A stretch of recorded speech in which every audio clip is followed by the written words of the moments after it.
Assalamualaikum warahmatullahi wabarakatuh. Apa kabar sobat Softer semuanya? Semoga kalian semua dalam keadaan sehat jasmani dan rohani, tidak kekurangan satu apapun. Oke, kita lanjutkan saja ceritanya. Gas, tapi seperti biasa, yang belum tekan tombol like, bantu Mimin tekan tombol like terlebih dahulu. Bab 1326 sampai bab 1330. Fan Zhengnan mengatakan ini dengan tegas, tetapi itu membuat Chen Wudao marah. Tidak semua metode harus digunakan untuk memulihkan Ye Junlin. Biarkan dia kembali ke puncaknya, dia harus menang lagi untuk menghilangkan semua keraguan. Chen Wudao memutuskan untuk pergi ke klan Beiliang untuk secara pribadi mencari pengobatan kuno dan teknik medis untuk merawat Ye Junlin. Fan Zhengnan memiliki ide yang sama dan ingin merawat Ye Junlin secepatnya agar dia bisa mengalahkan Chen Wudao. Secara kebetulan, Fan Zhengnan juga berasal dari 4 gerbang. Klan Xinjiang Selatan hanya berbeda dengan klan Beiliang dalam hal warisan, namun kekuatan dan komposisinya hampir sama. Hal ini juga menjelaskan mengapa Fan Zhengnan, yang berusia kurang dari 30 tahun, bisa menjadi satu-satunya dewi perang wanita di Daxia. Dia berasal dari keluarga terkenal, salah satu dari 4 keluarga besar. Betapapun tangguh dan berbakatnya perempuan lain, tanpa pelatihan, akan sulit bagi mereka untuk menorehkan prestasi di medan perang. Fan Zhengnan dilahirkan dalam keluarga terkenal, tetapi semakin kuno suatu kekuatan tersembunyi, semakin ia memiliki beberapa konsep tradisional dan kuno. Contohnya, lebih mengutamakan laki-laki dibandingkan perempuan. Ayah Fan Zhengnan tidak memiliki anak, hanya beberapa perempuan. Jadi Fan Zhengnan membesarkan anak laki-laki sejak kecil dan itu terlihat dari namanya.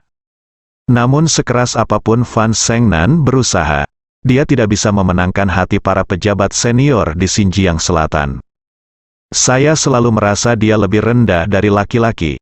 Bahkan ditekan di mana-mana, dalam lingkaran di mana semua orang lebih menghargai laki-laki daripada perempuan, sulit bagi Fan Zhengnan untuk bertahan hidup. Fan Zhengnan datang ke dunia sekuler dengan marah dan mencapai prestasi besar. Ingin keluar dari dunia, beritahu seluruh klan Xinjiang Selatan bahwa seorang putri bisa pergi ke medan perang untuk membunuh musuh dan meraih prestasi. Dia menganut satu prinsip, untuk mematahkan konsep lama klan Xinjiang Selatan. Seperti yang diharapkan dari sebuah keluarga terkenal, Fan Zhengnan memang telah membuat namanya terkenal. Menjadi satu-satunya dewi perang wanita di Daxia. Jadi Fan Zhengnan juga memiliki pengobatan kuno dan keterampilan pengobatan kuno. Dia juga ingin menyembuhkan Ye Junlin. Ya dewa perang. Pertempuran ini tidak bisa dihindari, tentu saja.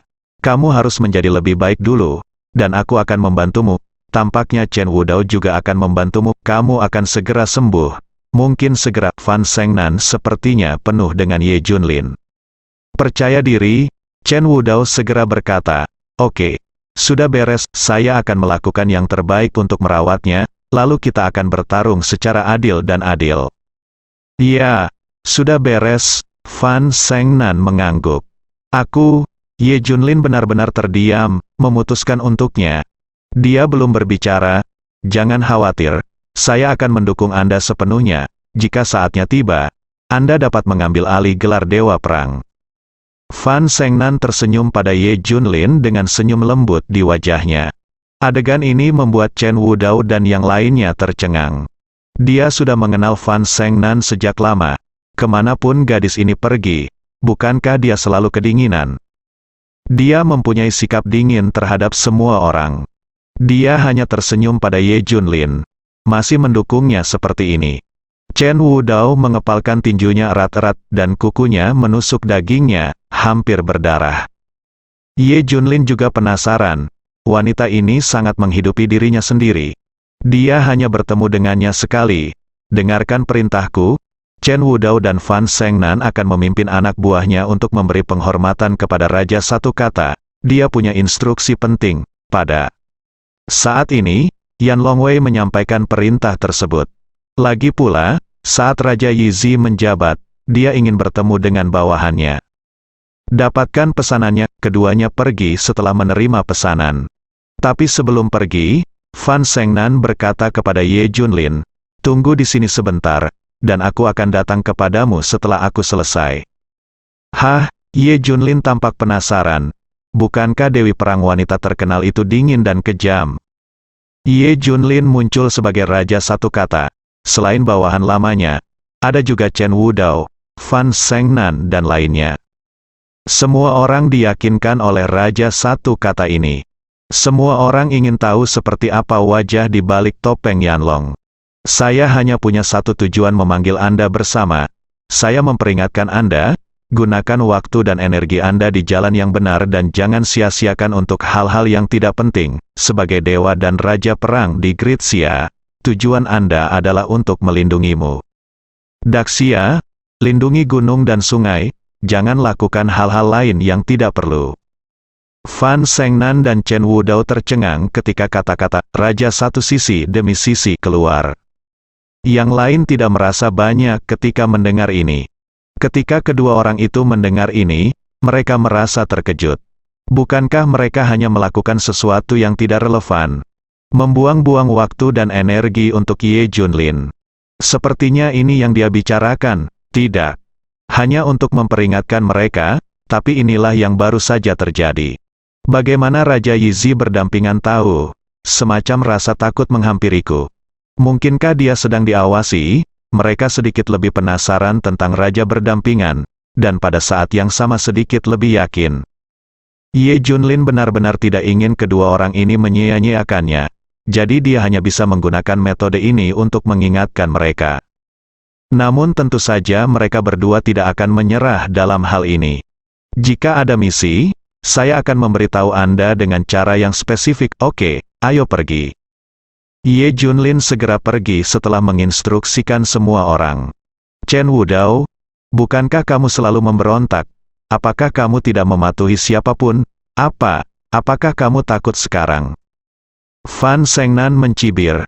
Chen Wudao yang dia kenal tidak seperti ini. Dia seharusnya menjadi orang pertama yang melompat keluar. Chen Wudao tampak tak berdaya. Menghadapi dia, saya bahkan tidak memiliki keberanian untuk menantangnya. Saya masih menolak menerimanya. Pernahkah Anda memikirkan asal-usulnya? Saya kira dia mungkin berasal dari 4 klan besar, dan bahkan lebih menakutkan. Kalau tidak, saya tidak dapat membayangkan ada orang di dunia ini yang bisa mencapai titik ini. Ini adalah pertama kalinya Chen Wudao benar-benar menyerah. Kesenjangannya terlalu besar, begitu momentumnya keluar. Chen Wudao tahu bahwa dia akan dikalahkan lagi. Tidak mungkin dia bisa mengejar, dia bahkan tidak memiliki keberanian sedikitpun. Sekarang satu-satunya hal yang membuatnya bertahan adalah Ye Junlin.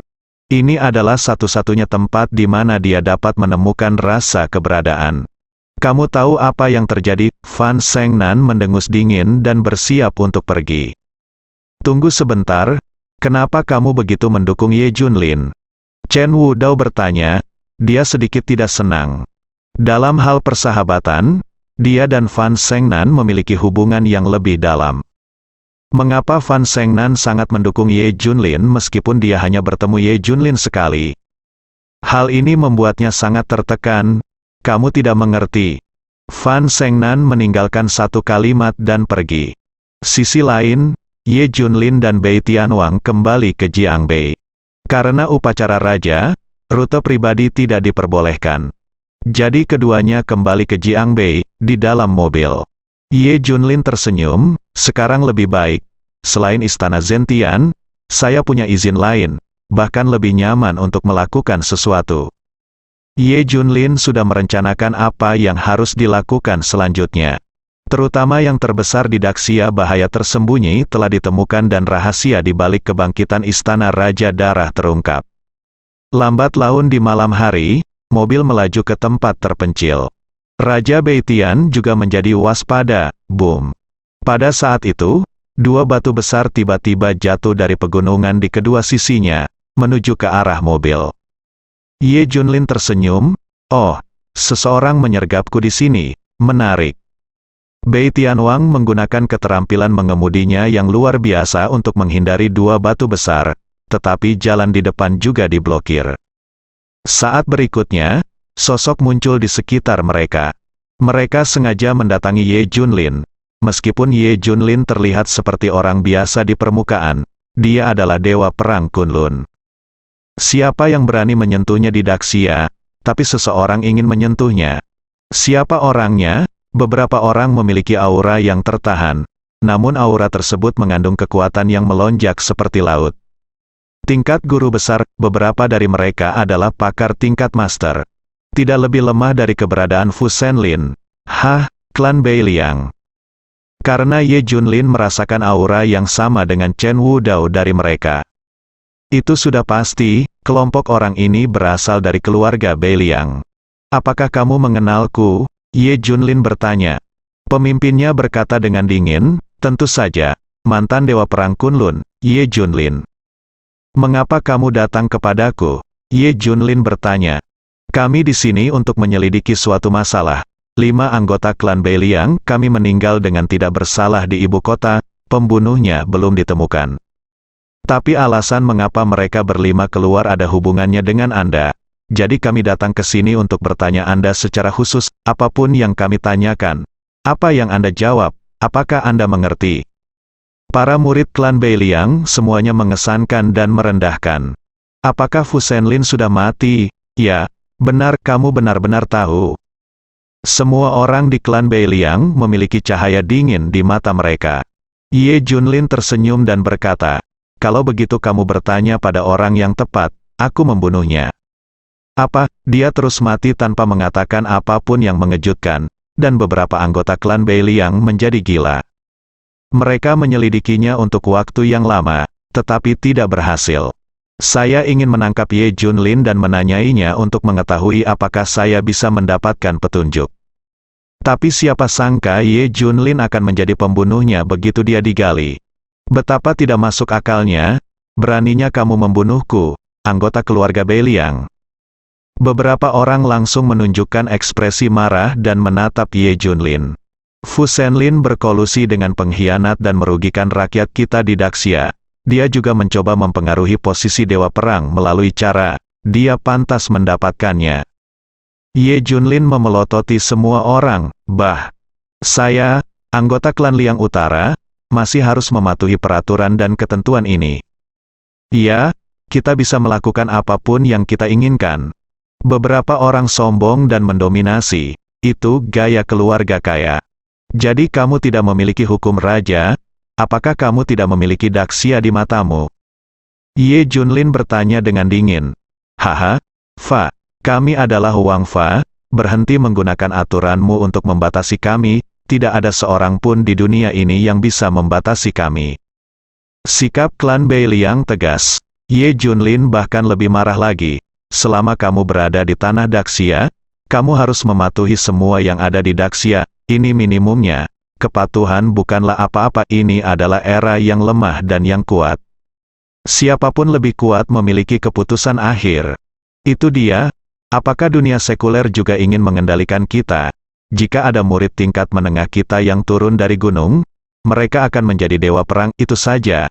Mereka masih ingin untuk mengendalikan kami, ini adalah pemikiran yang mengakar dari orang-orang berkuasa ini. Mereka semua tidak terikat, Ye Junlin mencibir. Jika kamu aman dan sehat, tidak ada yang akan peduli padamu. Tetapi jika kamu ingin menimbulkan masalah, aku, Ye Junlin, akan menjadi orang pertama yang menolak. Misalnya, aku akan membunuh seseorang seperti Fu Shenlin di tempat. Seluruh tubuh Ye Junlin menggigil. Hanya kamu. Apakah kamu ingin mengendalikan kami? Semua orang tertawa.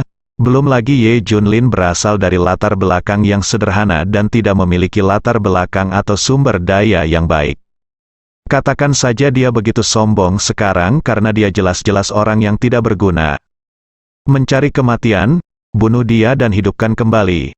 Beberapa master dari klan Beiliang menatap Ye Junlin. Sekarang pembunuhnya telah ditemukan, bunuh saja dia. Hanya kamu, Ye Junlin dan Bei Tianwang, keduanya tertawa. Para murid klan Beiliang semua tercengang dan memandang mereka berdua dengan tidak percaya. Bukankah ini kebalikannya? Bukankah seharusnya mereka berkata seperti itu? Ambil, semua master dari klan Beiliang bergerak. berubah menjadi sambaran petir dan membunuh Ye Junlin. Xiao Bei, bisik Ye Junlin.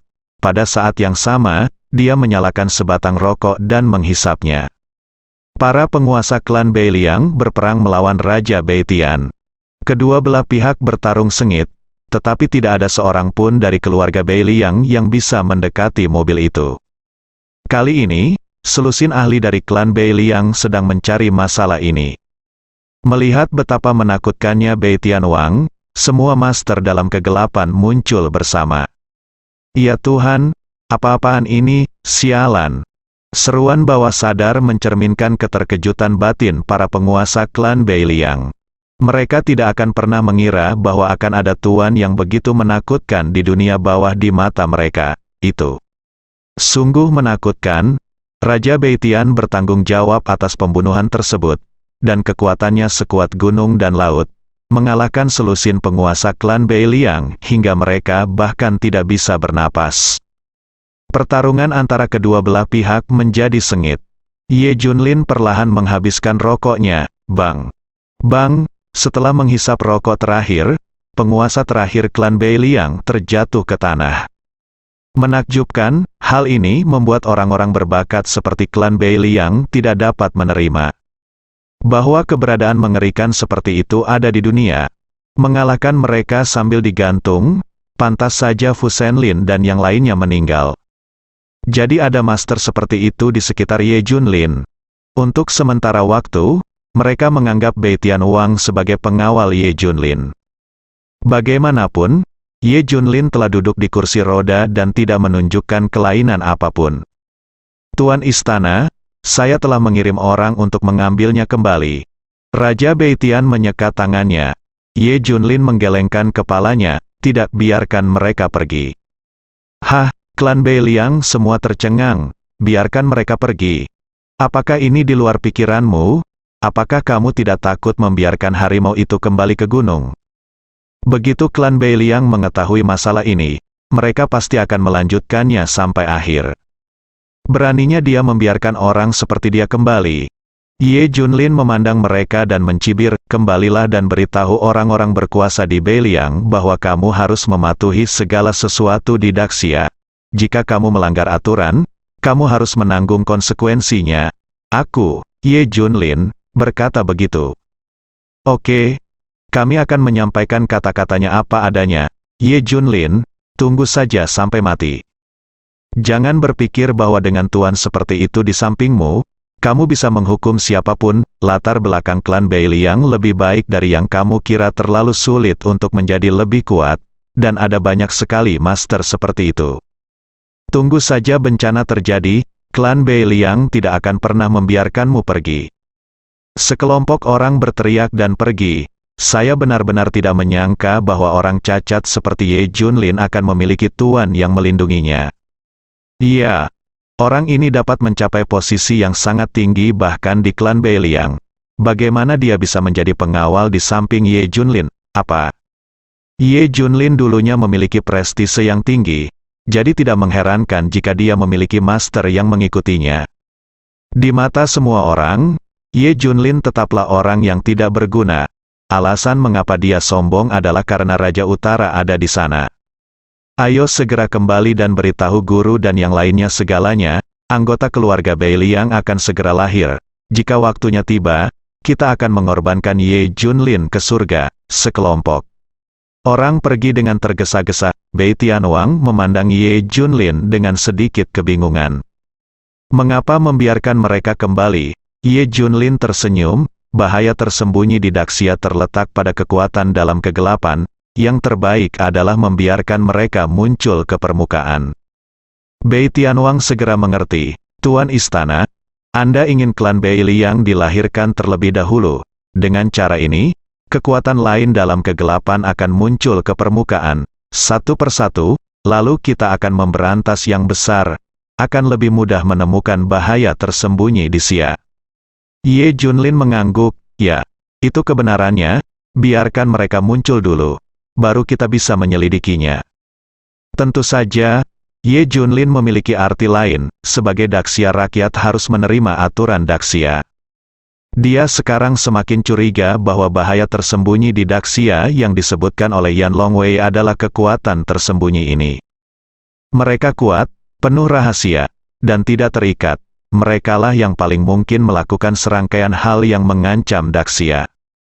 Jadi saat klan Beiliang muncul, Ye Junlin memaksanya keluar terlebih dahulu. Maka pasti akan mengeluarkan kekuatan tersembunyi lainnya satu persatu.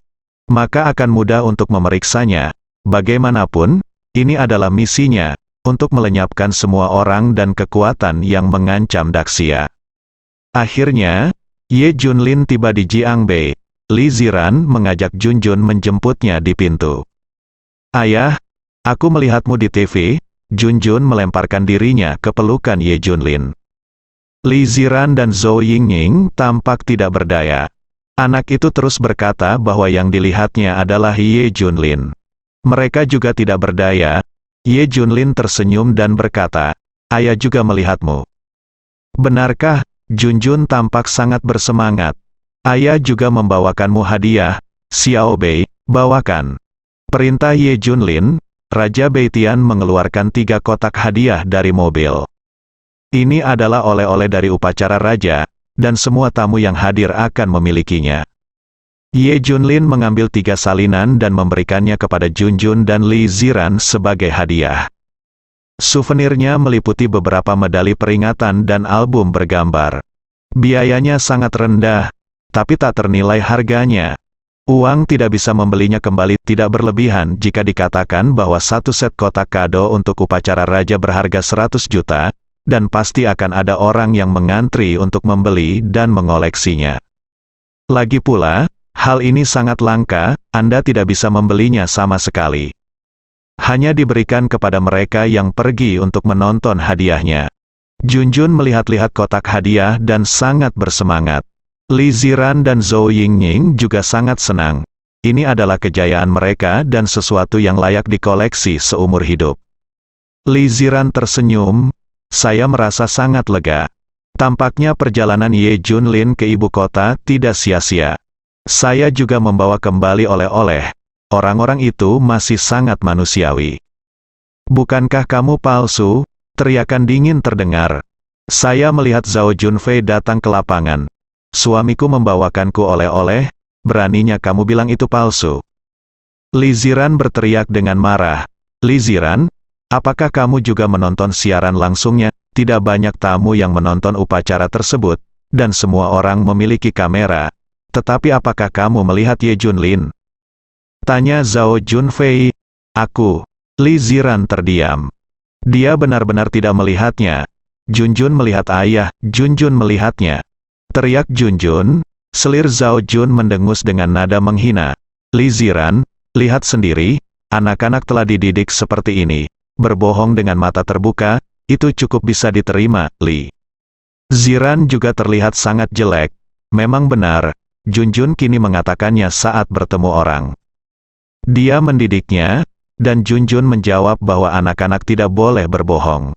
"Anda hanya bisa mengatakan yang sebenarnya." Selir Zhao memelototi Junjun dan melanjutkan, "Seperti yang kita ketahui bersama, souvenir hanya diberikan kepada setiap tamu yang pergi menonton upacara, jadi souvenirnya sudah diperbaiki.